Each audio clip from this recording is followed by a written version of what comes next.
मंगलहारी द्रवहु सुदशरथे अजूरे बिहारी। मंगल भवनया मंगलहारी द्रवहु सुदशरथे अजूरे बिहारी। नमस्कार दोस्तों, आशा करती हूँ आप सब जहाँ कहीं भी होंगे स्वस्थ होंगे, खुश होंगे। उषा त्रिपाठी ब्लॉग में आपका स्वागत है।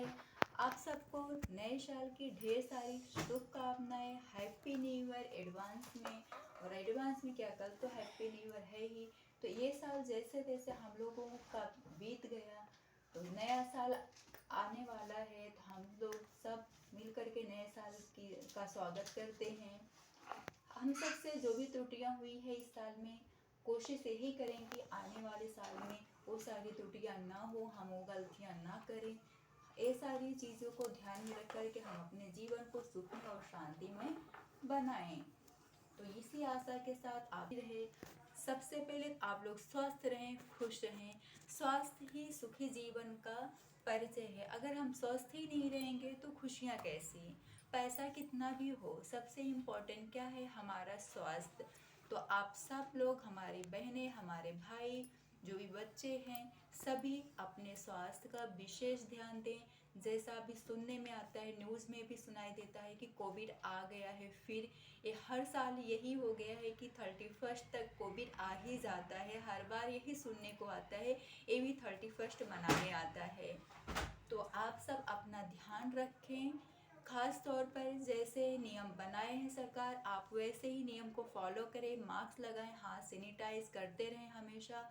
कुछ भी खाने पीने के पहले अपना हाथ सैनिटाइज ज़रूर करें। सोशल डिस्टेंसिंग बनाए रखें। बहुत ज़्यादा भीड़ भाड़ में आप सब ना रहें। 31 मनाएं, इंजॉय करें, बट अपना ध्यान रख करके, ठीक है।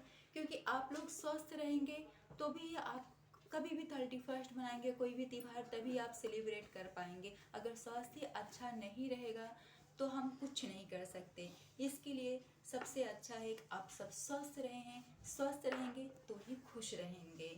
अपने अपने स्वास्थ्य का मेरी बहनें, हमारे भाई, बच्चे सब ध्यान दें। मेरी बहनें अपने बच्चों का भी ध्यान दें। बच्चों को भी हमेशा गाइड करते रहें कि क्या करना है, क्या नहीं करना है और कैसे रहना है स्कूल में। हर जगह बच्चों को मोटिवेट जरूर करते रहें इस विषय में। तो बस इसी आशा के साथ मैं सोचती हूँ कि आप सब खुश रहें, स्वस्थ रहें। ये नया साल आपके घर में, आपके जीवन में खुशियाँ, खुशहाली लेकर के आए। इस तो शुरुआत करती हूँ मैं मेरे वीडियो का। तो अगर आप मेरे चैनल पर नए हैं तो मेरे वीडियो को चैनल को सब्सक्राइब करें, वीडियो को लाइक करें, शेयर करें, बेल आइकन को क्लिक करना ना भूलें, जिससे मेरे नए वीडियो के नए नोटिफिकेशन आपके पास सबसे पहले पहुंचे। तो शुरुआत करती हूँ मेरी बहनों के कुछ गलतियों के बारे में कि जिसकी गलती से। तो आज का टॉपिक है हमारी बहनों के विषय में कि नया साल आ रहा है, तो हम जो भी कल छोटी छोटी गलतियां करते थे, वो गलतियों को दूर कर दें, अपनी कमियों को दूर करके अपने घर में सुख शांति समृद्धि लेकर जाएं। तो हमारी ऐसी कौन सी गलती है, हम ऐसा आए दिन कौन सी ऐसी गलतियां करते हैं जिस गलती की वजह से मेरे अपने घर में लक्ष्मी आई हुई भी लक्ष्मी चली जाती हैं, बाहर चली जाती हैं। तो आज का टॉपिक इसी विषय पर है। तो शुरुआत करती हूँ बिना देर किए हुए वीडियो का। तो सबसे पहले बात करती हूँ कि कभी भी मेरी बहनें हैं, मेरे भाई हैं, जो भी है, कभी भी उनको झाड़ू को उत्तर दिशा में नहीं रखना चाहिए। आप झाड़ू लगाती हैं तो झाड़ू लगाइए, लेकिन झाड़ू को कभी भी उत्तर और पूर्व दिशा में नहीं रखना चाहिए। झाड़ू को हमेशा एकांत में छुपा करके पश्चिम साइड में रखें, पर उत्तर दिशा में झाड़ू को नहीं रखना चाहिए। और ना ही उत्तर दिशा के साइड में कचरा फेंकना चाहिए। आप झाड़ू लगाती हैं, आपके घर से जो भी कचरा निकलता है, डस्टबिन वगैरह जो भी है, वो कभी भी उत्तर दिशा में नहीं रखना चाहिए। इससे भी लक्ष्मी माता रुष्ट हो जाती हैं और आपके घर से चली जाती हैं। तो ये चीज़ों का आप ध्यान रखें, क्योंकि ये हम सबका दैनिक कार्य है। सबसे पहले शुरुआत तो इन्हीं चीज़ों से ही होता है। तो आप जब कभी भी झाड़ू लगाएं तो ध्यान रखें कभी भी कचरा इधर उधर ना फेंकें, खास तौर पर उत्तर दिशा में तो ना रखें, ना फेंकें कचरा, और ना ही डस्टबिन रखें, और झाड़ू भी रखने से बचें। दूसरा, कभी भी जूठा बर्तन घर में इधर उधर ना फैला रहने दें। हो सके तो तुरंत धुल लें, ना हो सके नहीं टाइम है फिर भी उसको इकट्ठा करके एक जगह आप रख दें। जब आपको टाइम हो आप तभी धोएं, लेकिन इकट्ठा करके जरूर रख दें। घर में इधर उधर फैला ना रहने दें, इससे भी माँ लक्ष्मी नाराज हो जाती हैं। जहाँ तक संभव हो धो जरूर लें, काफ़ी टाइम तक वैसे भी छोड़ना नहीं चाहिए जूठे बर्तन को। अगर नहीं भी है तो इधर उधर घर में नहीं फैला होना चाहिए कि नहीं बच्चे ने कहीं से पानी पिया कुछ खाया तो इधर रख देते हैं। होते हैं घर में 2-4 बच्चे हैं या फैमिली रहती है, जॉइंट फैमिली में तो अक्सर हो ही जाता है। एक बार तो सीमित फैमिली में हो जाता है, चल जाता है, लेकिन जॉइंट फैमिली में नहीं हो पाता है। फैमिली है तो कहीं ना कहीं 2-4 बर्तन पड़े ही रहते हैं। पर ध्यान दें, हम सबको फैमिली में भी जो फैमिली मेम्बर रहते हैं उनको भी इन सब चीज़ों का थोड़ा बहुत ध्यान देना चाहिए कि अगर ऐसा फैला हुआ है बर्तन, घर बिखरा हुआ है, तो उसको अच्छे से व्यवस्थित रख दें। तो हो सके तो बर्तन को तुरंत धो लें, नहीं भी है तो इकट्ठा करके उसको ज़रूर रख दें। ये दूसरी हमारी गलती है कि जो कि ये भी नहीं करना चाहिए। तीसरा है कि कभी भी शाम के टाइम पर हम किसी को भी ना ही सोना चाहिए और ना ही खाना चाहिए। कुछ भी खाने पीने से बचना चाहिए। आप कुछ भी ना खाएं, यहाँ तक कि लिक्विड चाय पानी कुछ भी नहीं लेना चाहिए। आप गोधूलिया जो भी होते गोधूली वेला को जाने दें, उसके बाद ही कुछ भी खाना पीना चाहिए और सोना चाहिए। कितना भी है कुछ भी मतलब प्रॉब्लम भी है फिर भी आप कोशिश करें कि शाम के टाइम पे उठ करके जरूर बैठ जाएं।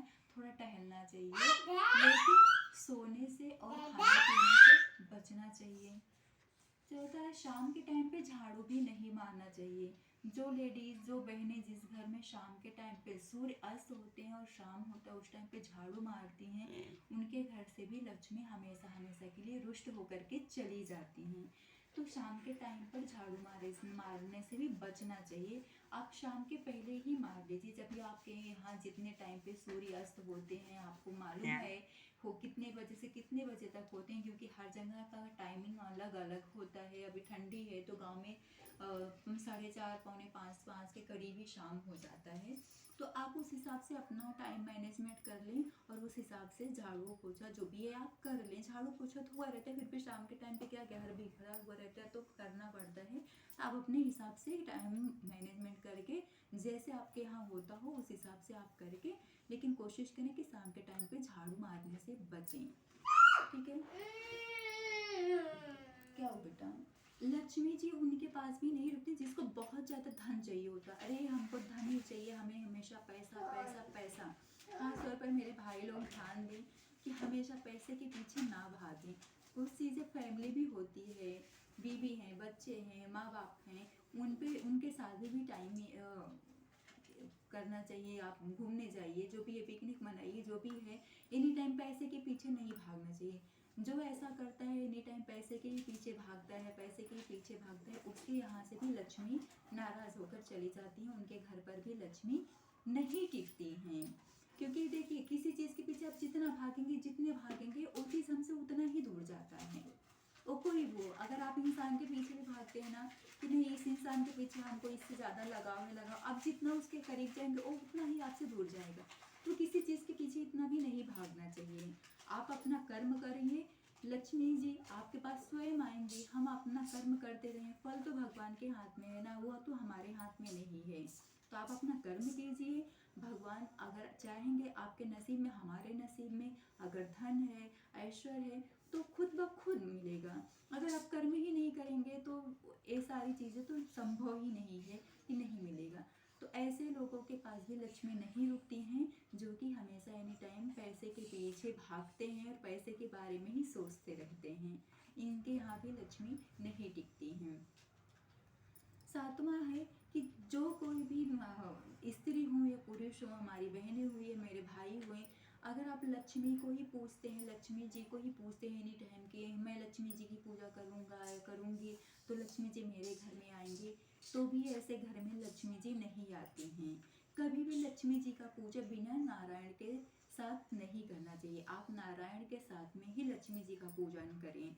अगर आप नारायण के साथ में लक्ष्मी जी का पूजा नहीं करेंगे, आप सिर्फ लक्ष्मी जी को ही पूजेंगे, तो लक्ष्मी ऐसे घर में भी नहीं आती हैं।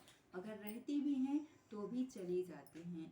तो आप अगर जिसको लक्ष्मी चाहिए वो नारायण के साथ में उसे भी बचना चाहिए। अगर आपको लक्ष्मी चाहिए तो नारायण के साथ में लक्ष्मी जी को पूजें और नारायण के साथ में ही उनको विराजमान करें। सिर्फ लक्ष्मी जी को पूजने वाले व्यक्ति के यहाँ पे भी लक्ष्मी नहीं रुकती हैं, वहाँ से भी चली जाती हैं। ठीक है। आठवां है, कभी भी शाम के टाइम पे कोई भी हुआ, कितना भी क्लोज हुआ, कितना भी हमारा करीबी क्यों न हो, वो अगर आपके यहाँ नमक मांगने आए, दूध दही मांगने आए, तो उसको तो बिल्कुल ही नहीं देना चाहिए। कितना भी क्लोज क्यों ना हो, चाहे घर का ही मेंबर है, अगर आपके घर का ही है और आपका चूल्हा अलग हो गया, मतलब बनाना खाना अलग है गांव में, मतलब पास पड़ोस तो होता ही है, कितना भी करीबी क्यों ना हो, अगर शाम के टाइम पे वो आपसे नमक है, दूध दही मांग रहा है, खास तौर पर नमक तो बिल्कुल ही नहीं देना चाहिए। कितना भी वो आपसे रिक्वेस्ट कर ले, नहीं देना चाहिए। ऐसा अगर आप देते हैं तो भी आपके घर से लक्ष्मी जी नाराज होकर चली जाती हैं। ठीक है। तो यही सब चीज़ें नहीं करना चाहिए, क्योंकि शाम के टाइम पे लक्ष्मी जी आपके हम सब के घर पे घूमने के लिए, भ्रमण करने आती हैं। तो इन सब चीज़ों का ध्यान देना चाहिए। शाम के टाइम पर सबसे इम्पोर्टेंट बात, आपका घर बिखरा हुआ नहीं होना चाहिए, सब चीज़ें सुव्यवस्थित होना चाहिए, साफ सुथरा होना चाहिए, जिससे आपके घर का वातावरण, माहौल अच्छा हो, जिससे आपके घर का वातावरण, माहौल आपके घर का अच्छा हो। क्योंकि शाम के टाइम पे, सुबह और शाम दोनों टाइम पे लक्ष्मी जी और उनकी बहन दरिद्रता, ये दोनों घूमने निकलती हैं। जहाँ पे प्रेम होता है, जहाँ पे साफ सुथरा होता है, पूजा अर्चना होता है, वहाँ पे लक्ष्मी जी निवास करती हैं। और जहाँ पे लड़ाई झगड़ा किटकिट होती है और गंदगी होती है, वहाँ पे लक्ष्मी जी की बहन माँ दरिद्रता चली जाती हैं। तो इतना का कोशिश करें, हमारी बहनें, हमारे भाई जो भी हैं, सब एक ध्यान रखें कि शाम के टाइम पे और सुबह में इन सब चीज़ों का ध्यान रखें। ये सारी जो गलतियां हमसे जाने अनजाने में हम सब से होती हैं, किसी को पता होता है, बहुत सारी बहनों को पता है, ऐसा नहीं है कि नहीं पता रहता है, बहुत सारी बहनों को नहीं पता है, जिसको पता है फिर भी जाने अनजाने में गलती हो जाती है, जिसको नहीं भी पता है, ये नए साल से अपने जीवन में ये शुरुआत नियम जरूर बना लें, जिससे हमारे घर में धन वैभव लक्ष्मी माँ स्थायी रूप से निवास करें और माँ दरिद्रता हमेशा हमेशा के लिए घर से बाहर चली जाएं और लक्ष्मी जी आए तो हमारे घर में स्थायी रूप से निवास करें। तो इसी आशा के साथ आज का वीडियो यहीं पर क्लोज करती हूँ। फिर मिलती हूँ एक नई वीडियो के साथ। आशा करती हूँ आप सबको मेरी बातें समझ में आ गई होंगी और आप सब ये नियम बना लेंगे, अगर जाने अनजाने में गलतियाँ करती रही होंगी तो फिर मिलती हूँ एक नए वीडियो के साथ। तब तक आप सब जहाँ कहीं भी रहें, स्वस्थ रहें और खुश रहें। फिर आपसे बोलती हूँ रिक्वेस्ट कि आप सब मेरे चैनल पर नए हैं तो प्लीज़ चैनल को सब्सक्राइब जरूर किया करें। आप लोग वीडियो को देख लेते हैं पर चैनल को सब्सक्राइब नहीं करते हैं, बहुत गलत बात है ना। आप लोग समझ सकते हैं ना, एक वीडियो बनाने में कितना मेमोरी यूज़ करना पड़ता है, कितना दिमाग लगाना पड़ता है कि आपके साथ आपके पास सब सही और सटीक जानकारियाँ आप तक पहुँचा सकूँ। कोई भी हुआ, कोई भी ब्लॉगर जो भी आपके, मतलब ऐसा नहीं है कि यूट्यूब पे वीडियो बनाना इतना ईजी नहीं होता है। ठीक है। तो प्लीज़ यार आप लोग इतना तो कोऑपरेट कर ही सकते हैं कि आप चैनल को